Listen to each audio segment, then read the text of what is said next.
You might have seen Latin names used before in scientific articles or in your favorite cartoons and movies. Rabbit, or Autolygus cuniculus. I'm fast. You bet you are, Linda. But can the everyday student recognize them and tell us what they mean? Chiropractora? I'm not sure what it means. I'm thinking like chiropractor in there. That's my guess. One of the flying dinosaurs. A bat? Rhinoceros unicornius. I mean, it'd be obvious to say it's like a rhinoceros, but like the unicornus is like throwing it off. I'm assuming that's just a rhinoceros because rhinoceros have one horn. Ding, ding, ding, yay!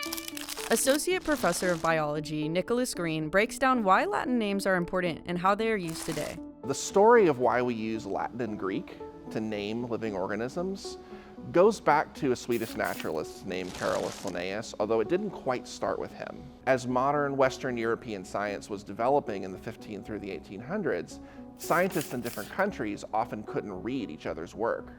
But people who went to school back in those days usually learned Latin and Greek. My research lab at Kennesaw State studies how fish and wildlife respond to human-caused changes in their environment. One of the ways we do that is to go to a place and see what animals live there and how they are living. Finding Neotoma floridana or Sigmodon hispidus or Rattus norvegicus tells us something very different about that environment and that habitat. So the hard-to-learn vocabulary that looks to us today as a barrier for people getting into science historically was a way to make it easier for people to get into science.